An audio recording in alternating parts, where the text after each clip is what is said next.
I don't know. Then.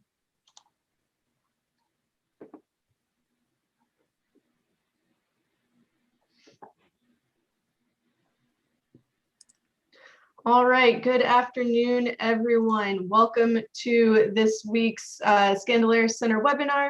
Today, we are focusing on scaling a startup. Today's webinar is led by 3 of our St. Louis Entrepreneurial Fellows, Lauren Bergman, Emily Flores, and Henry Borska. I am going to turn it over to Lauren to take us away for today's webinar. Lauren? Amazing. Thanks, Jessica. Thanks so much for joining us. We're excited to have you. I'm Lauren, as Jessica said, and I'm one of the fellows in the St. Louis Entrepreneurial Fellowship, which is in partnership with the Scandalaris Center, if you didn't know. Then I'm with Henry and Emily, and our our event title is Scaling a Startup. We have 3 kind of different companies, so we decided to keep it general, but the question should apply to all small businesses. And then it seems like we have a good mix of participants, like alumni and grad students, and then more like small business owners. So that should be exciting for our discussion. And then speaking with us, we have the Normal brand, Bold Exchange, and Mars Farms. So on the next slide, you'll see our agenda, and we will briefly introduce the companies we're working for. We have some predetermined questions, and then if there's time, we'll leave time for audience questions, and then we're going to go into breakout rooms. There'll be 3. One we'll have each founder. We'll kind of just do it randomly, and then we're going to talk about like what companies you think are doing like inspirational or interesting things. So keep that in the back of your mind. So first off, we have the Normal brand, which is where I'm working, and it was started by the founder Jimmy, who's speaking with us, and then his 2 brothers Conrad and Lan. And they mostly sell online, but they have a flagship boutique in Ladue, so you should check that out if you haven't. And they're also accepting ambassadors if you know any athletes or pro athletes. And then currently I'm their marketing intern working on paid social, organic TikTok content, doing some Shopify, doing some Excel to track clothing items for their editorial photo shoots and some other stuff too. And then Emily will tell you a little bit about what she's doing at Bold Exchange. Hi, everyone. I'm Emily, another fellow, and this summer I'm working with the company Bold Exchange in St. Louis. And so basically, Henry, if you would like to go to the next slide. Sorry. You're good. So basically, Bold Exchange is an e-commerce retailer that makes buying Black-owned brands simple and thoughtful. The co-founders are Doug Spencer, who is here today, and also Danielle Devins. And they initially identified the problem that Black entrepreneurs are chronically under-resourced and often lack support. So they wanted to offer that support by packaging, delivering, and handling customer service for them. This summer, I am working kind of in all areas for them, mostly doing a lot of marketing and brand research. And now I'll pass it off to Henry. Thank you, Emily. So here with me, I have Peter Webb, CEO, and Drew Thomas, co-founder of Mars Farm. Basically what Mars Farm does is they provide mini greenhouses to schools to help further education in horticulture and plant science. So basically what I'm doing for them is I'm doing mainly software development. So I'm working on making the greenhouses smarter. So all the data coming in from the greenhouses, you can visualize and interact with it more seamlessly. And now move on to questions. So I'll pass it off to Emily. So we wanted to learn a little bit more about each of your businesses from yourselves. So the first question for the founders, and anyone can answer, is could you briefly summarize what your company does and what your mission is?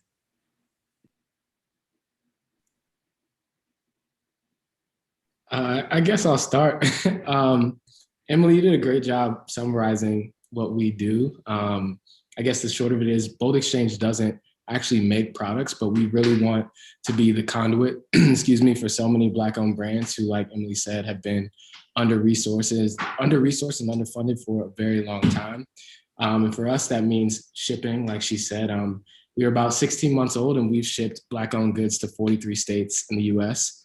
But beyond working with individual consumers or supporting individual consumers, we started to really work with corporations and nonprofits to handle their employee gifting, their awards recognitions, et cetera. And I guess our major flagship project to date has been that we put together Home Depot's Black History Month box.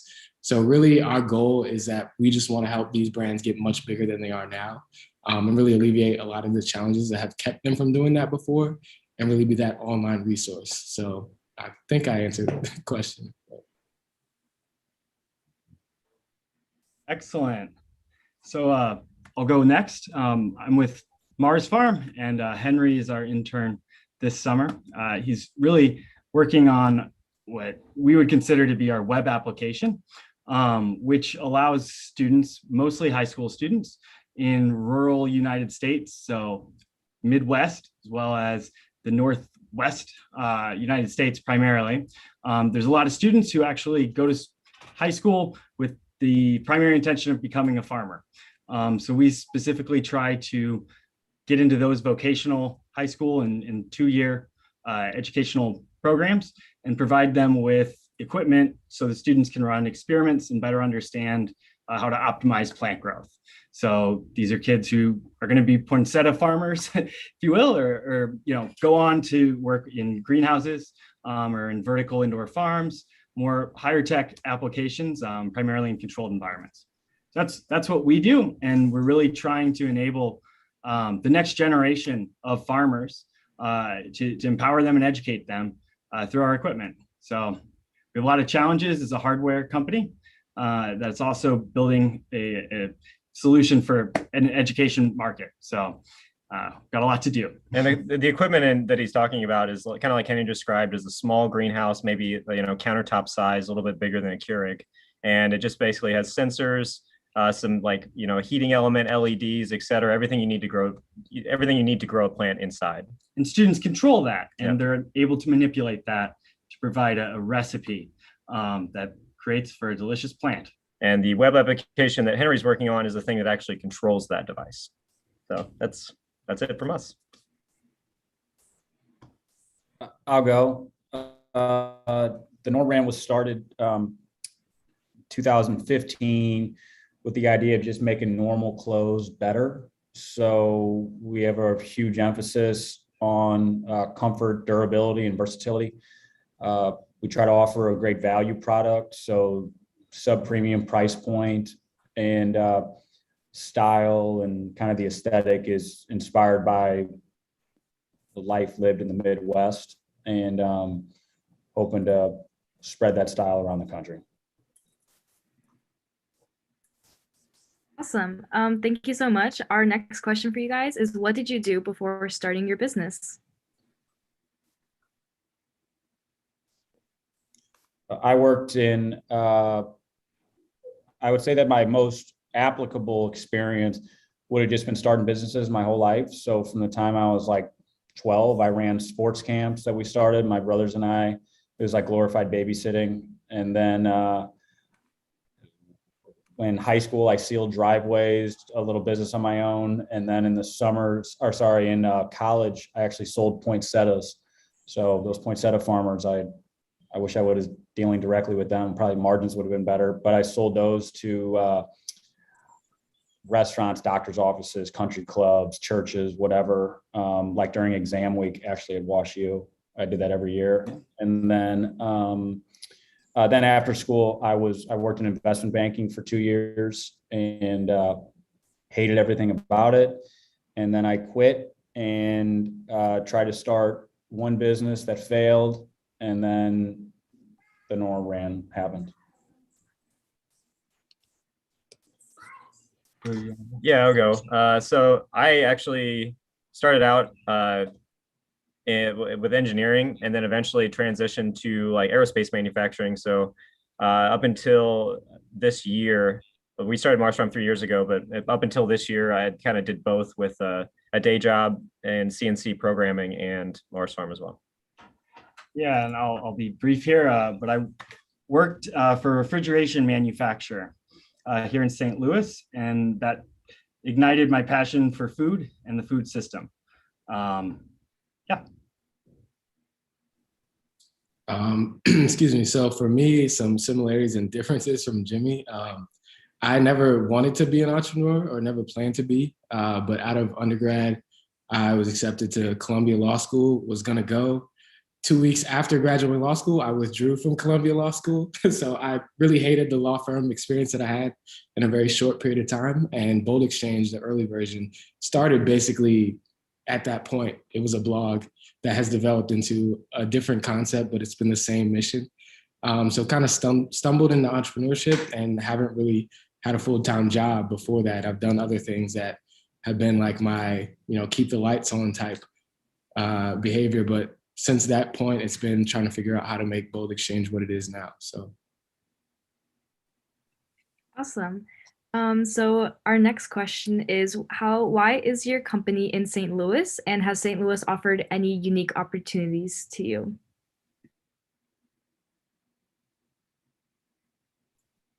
I'll jump in and take this one first, change it up. So St. Louis, for those of you who don't know, get ready to know, we've got the largest concentration of plant scientists of anywhere in the world right here. And we've also got a lot of agricultural businesses that are based here for a variety of reasons.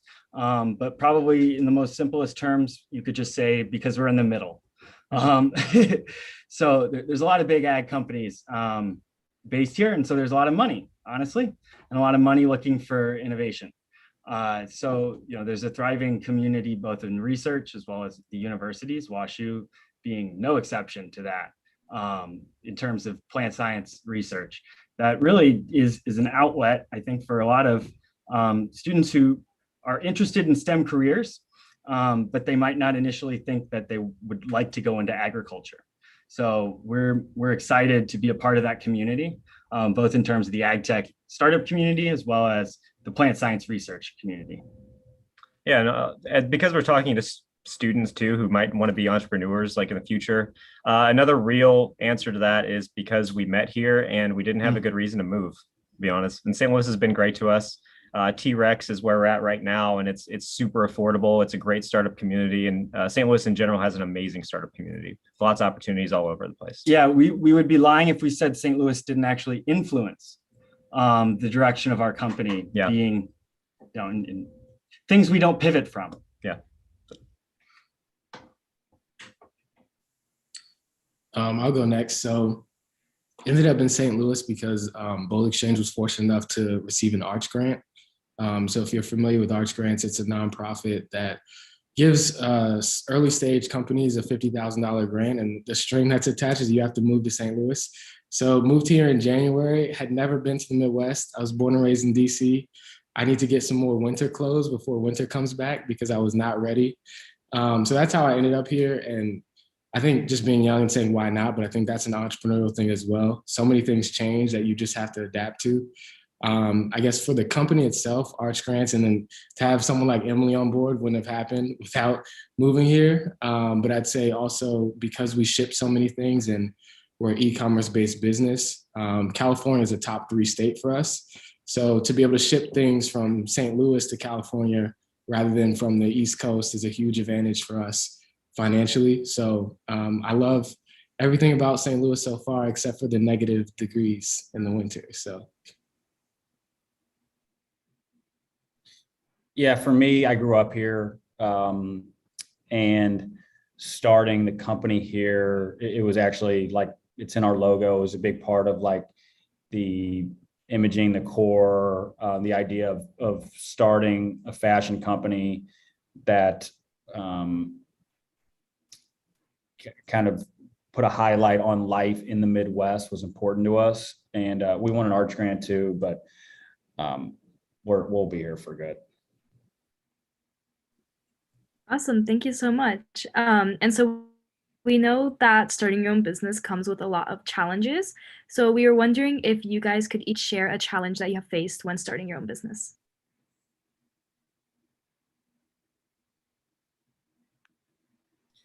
Yeah, I mean, there's lots of challenges. I would say that it's probably less about at least for us, like there's a challenge every single day. There's like always a problem.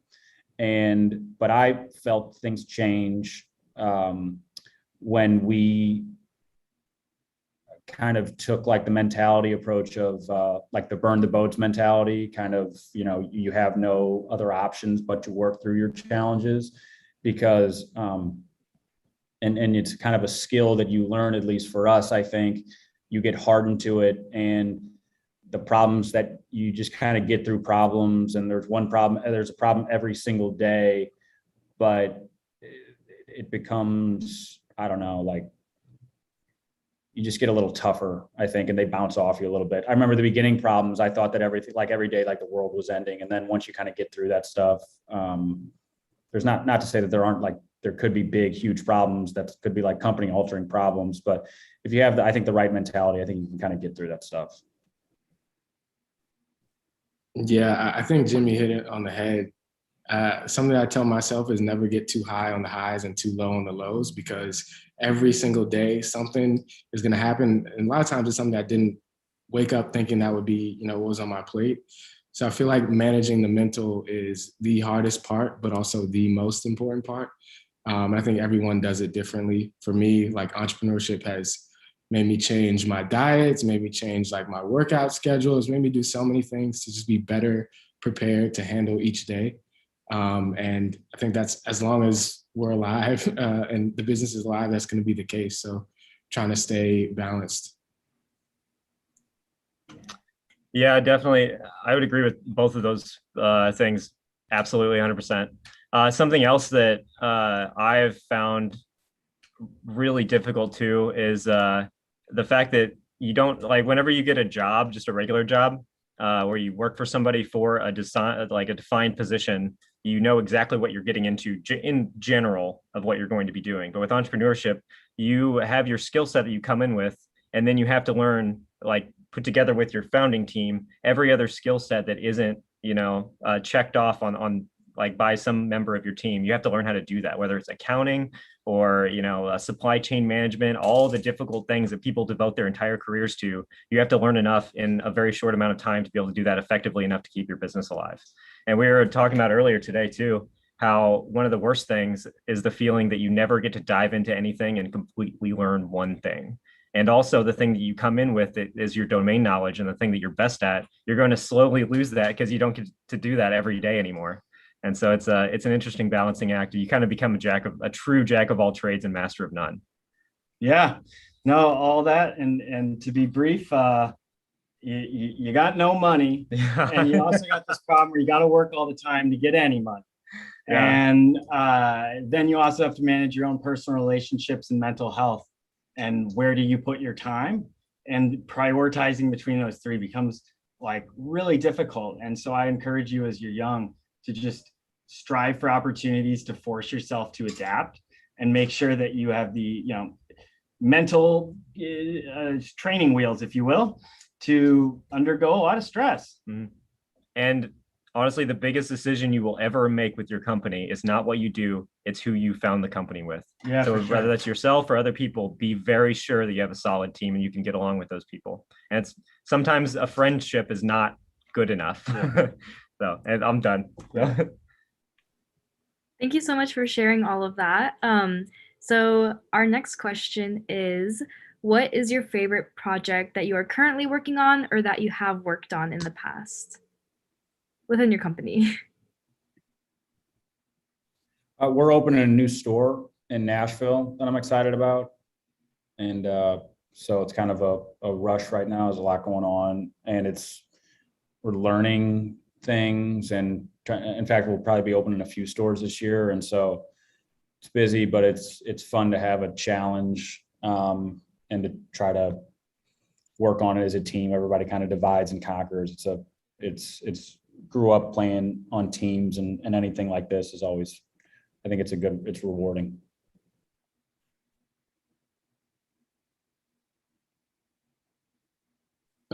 This is a tough one. I'm going to cheat. I'm going to give two, but very briefly. The first one being, we're trying to open a warehouse here. So been touring so many warehouse places and learning a lot about warehousing. So we're hopefully in the final stages of getting one. And so we'll be around for much longer than a year, as they made us, at least. So I'm happy about that. And the other thing is just, Short-term one has been working on a pitch deck the last few days. So Bold Exchange has been completely bootstrapped. Customers, grants, pitch competitions, that's all that we've ever used to grow to where we are now, but we're not fundraising yet, but it's definitely on the horizon. So I've enjoyed getting to do some of that design work because, like was already said, that's something that I came into this doing a lot of, and now I don't do like much of it at all. So it's been a nice project to work on the last couple of days. Yeah, actually, this is pretty relevant. Our favorite project right now is probably honestly that front end connection to our hardware, which is something that we got both of our interns working on, and it's really game changing for us because we've never actually been able to control our hardware with our software. And now that we have the talent, coming from both of our interns are from WashU, so the talent from WashU coming in is really allowing us to do that, and it's really exciting to see what our vision 3 years ago is finally coming to life as now. No pressure, Henry. Thank you guys so much. Now I'm going to pass off to Henry to ask you guys a few more questions. Thank you, Emily. So I'm going to do the next set of questions here. First one's a more general but pretty important question. What advice do you guys have for students and aspiring entrepreneurs? I'll start. My advice is to get out of the classroom. School is great. I think most of you are already doing that, but I feel like the degree is excellent. It's so important, but what's going to help you keep that job or that opportunity going or just get better is actually what you do once you step out of that very academic setting. So I say just push yourself and try to have as many experiences as possible because like it's already been said, you never know what's going to happen. So the more experiences you have, the more adept you can be to the situations you face. So just do things.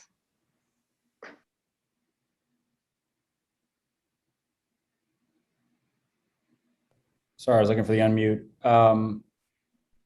I would say mine is just the mentality. I think that smart kids from WashU probably always want to have like lots of options.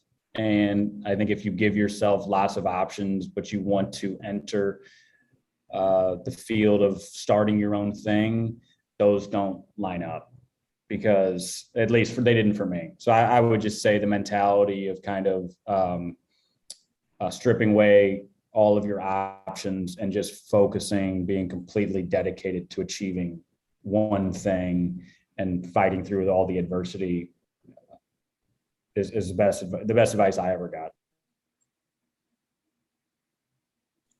I'm sorry, Henry. Peter was talking. Can you ask the question again? Yeah, it's just what advice do you have for aspiring entrepreneurs?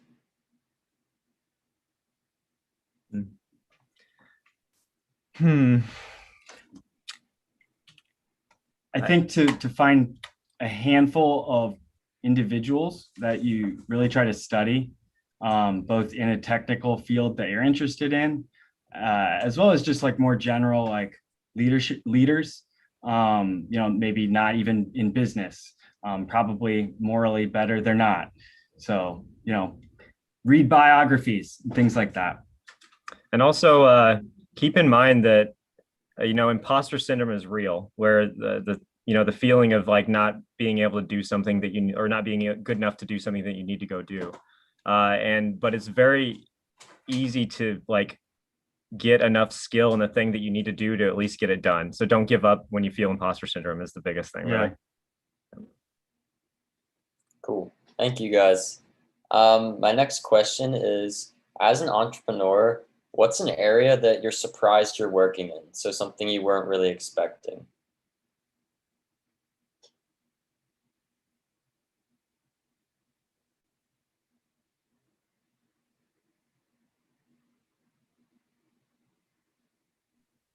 I guess I'll start. I mean, I think the surprising thing for me about entrepreneurship has been all the admin things that you have to do. Like I'm always talking to an accountant, a lawyer, I don't know, an HR specialist, something that I just have no purview of.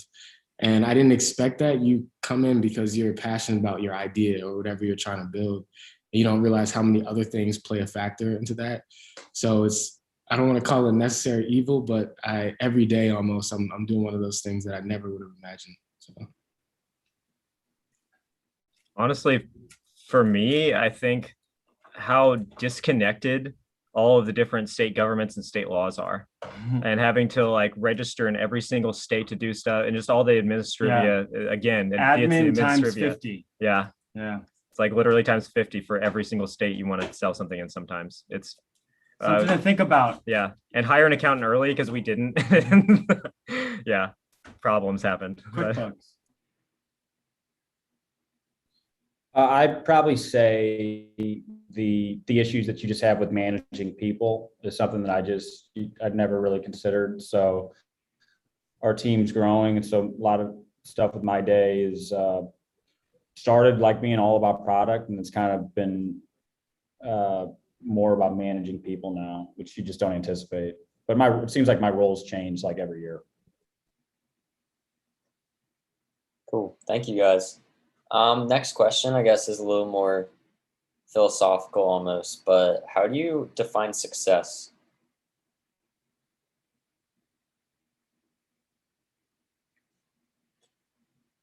I would define success as, this is philosophical, but I would just define it as having freedom, just being able to kind of control my time. And if I can do that, I think that is a success. Yeah, I should have unmuted faster because freedom was going to be mine, but I'll just put it, I guess, in the context of my story, I guess. Success isn't like about money, status, any of those things. And I think for me, I mentioned withdrawing from something that I had worked for so long to get to within a couple of weeks of not wanting to go to Columbia anymore. It's like, hey, you worked really hard to get that.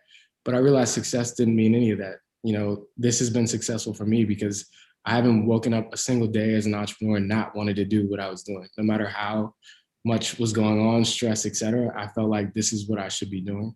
So that's success to me, which does come to freedom of being successful enough to keep doing what you want to do. But freedom is what it is at the end. Yeah, I think, you've probably heard many times most companies fail, but I think what not everybody realizes is that most companies are killed, right? And so it's not as obvious as one day you're bankrupt or something, but it becomes a decision. And so I think, trying to keep alignment between both your personal definition of success as well as the businesses is important.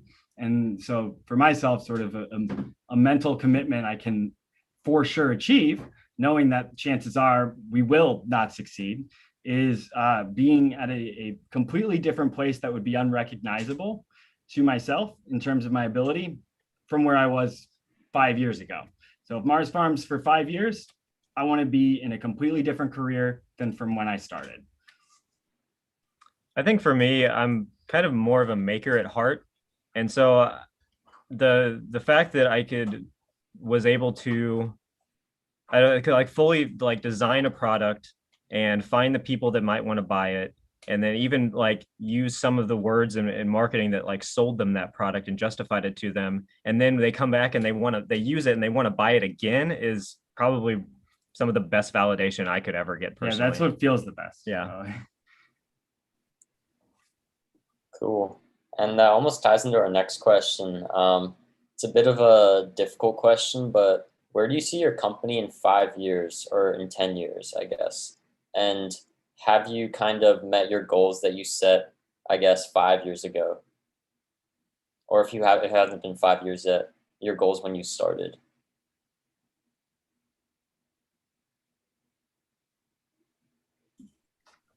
Say that last part one more time. Yeah, so first part was, where do you see your company in 5 to 10 years? And then have you kind of gotten to where you wanted to get when you started, I guess? Well, I guess I'll answer. I'm unmuted. 5 to 10 years, I would just like, to be, I don't, just bigger, more impactful. I'd like to be making cooler stuff. I'd like to have different lines. I'd like to have different brands under our brand, I think. and expand in more categories and be able to offer more normal clothes to people and to more people. 5 years ago, yeah, if you would have told me that we're doing what we're doing 5 years ago, I would have been really happy. So yeah, I'm thankful for where we are. Cool. Yeah, I would agree with that. We didn't have any or I didn't have a 5-year plan 5 years ago, and the Mars Farm's only 3 years old, so I'm pretty excited with how far we've come. I guess in another 5 years, a pretty obvious goal for us would be to log into our growth chamber that's like growing plants on Mars. So we're hoping for that. 10-15, but yeah.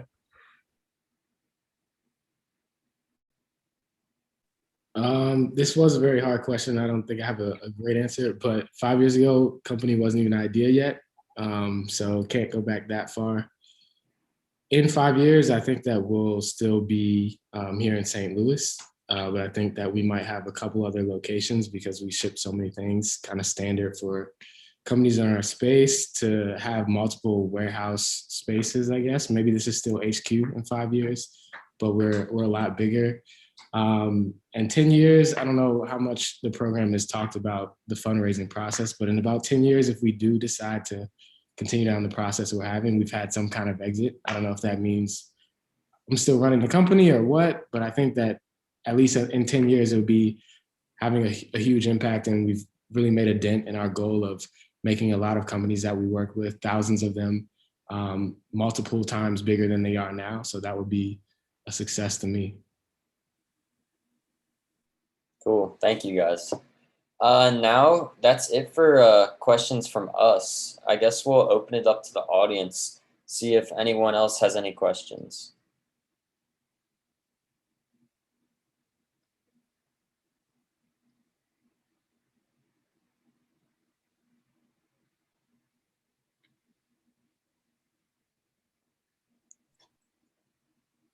Come on, not everyone at once. Come on. Doug, I've actually got a question for you. Have I seen your company's name in T-Rex? You have. I wasn't gonna interrupt or anything, but yeah, I was like, oh, you look familiar. Are you like down the hallway? Yeah, I haven't been there in a while because Emily actually went back home for a little while. So I was like, oh, I'll stay at home. Okay, but, well, hit us up. We're in 658. Next time I'll come in, we'll have to go to lunch or something. For sure. Sounds good, for sure. Yeah.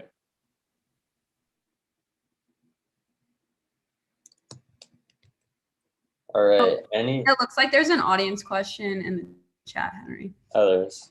And then we can do breakout rooms. You want me to read it? Here, I'll read it out loud. Because we discussed the positives. What's been the biggest challenge of being based out of St. Louis? I guess I'll jump in here. So biggest challenges, well, just moving. I still am learning so much about the city. But I was born and raised in DC itself, so I'm a city kid. And I think being here in St. Louis, it's been interesting to see how the city itself is viewed, but also what the city looks like. Not been my experience of a city. And so I think one of the challenges is wanting to help build what is the downtown or the city itself because of what I've experienced, but knowing that there are challenges related to that. You know, what are the challenges that the city faces? How might my company be able to help that? And I feel like the infrastructure and things that I'm used to a city having, it might have the bones here, but there's, it's not all there yet. So I think that's been a huge challenge for me to adjust to as a city person in a different type of city or from a different type. Cool. And it looks like we have another audience question. It's about the pandemic. So how has the pandemic affected your business and has it made it more difficult to grow? We can be a counterpoint to that, actually, because we kind of did a little better during the pandemic, as much as I hate to say it, because our value proposition going into it was basically like asking teachers, hey, what do you think you could do if you could, grow plants remotely or use a web application to, grow your plants when they're just like in a greenhouse looking at their plants? Well, I just do it here. Yeah. It was pretty no one could see the use for that until the pandemic happened. And then I think that, yeah, we were really already working on that monitoring ability, and it became, as soon as the pandemic, February timeframe was in the horizon, we decided to double down on that and make sure monitoring was a priority. It sacrificed any control of the unit. So we just had sensors that could pretty much watch the plants grow. So students could log in from home and do that. And it really changed the company, but, to be entirely honest, we've grown 4,000% year over year. So gone good. Isn't as impressive as it sounds. But small numbers. Yeah, on one small side. number. Yeah.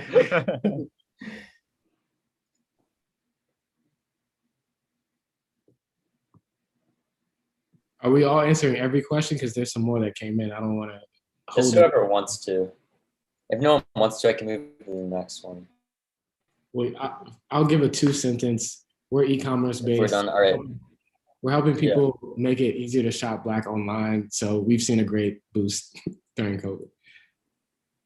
Yeah, I bet. So the next question is, what are the best life lessons you've learned on your entrepreneurial journey?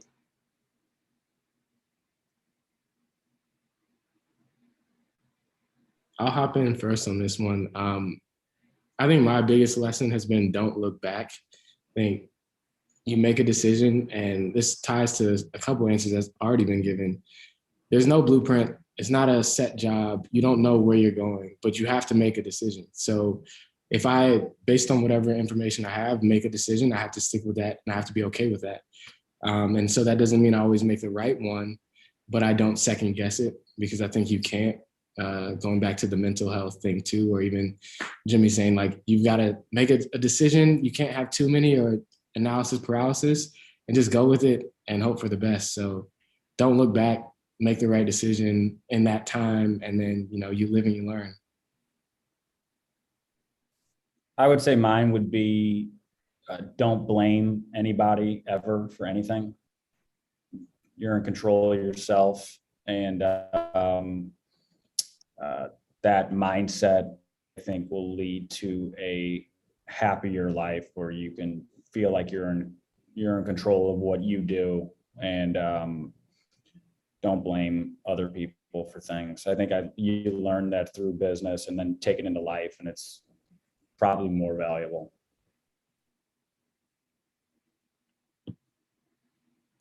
I would say, for me, my communication skills before starting a company were not that great, and it's been one of the biggest building things for me, is really being like building empathy and able to understand people and communicate with them effectively. It wasn't really, surprisingly, it wasn't that big of a part of my life before this, but it's really improved me now.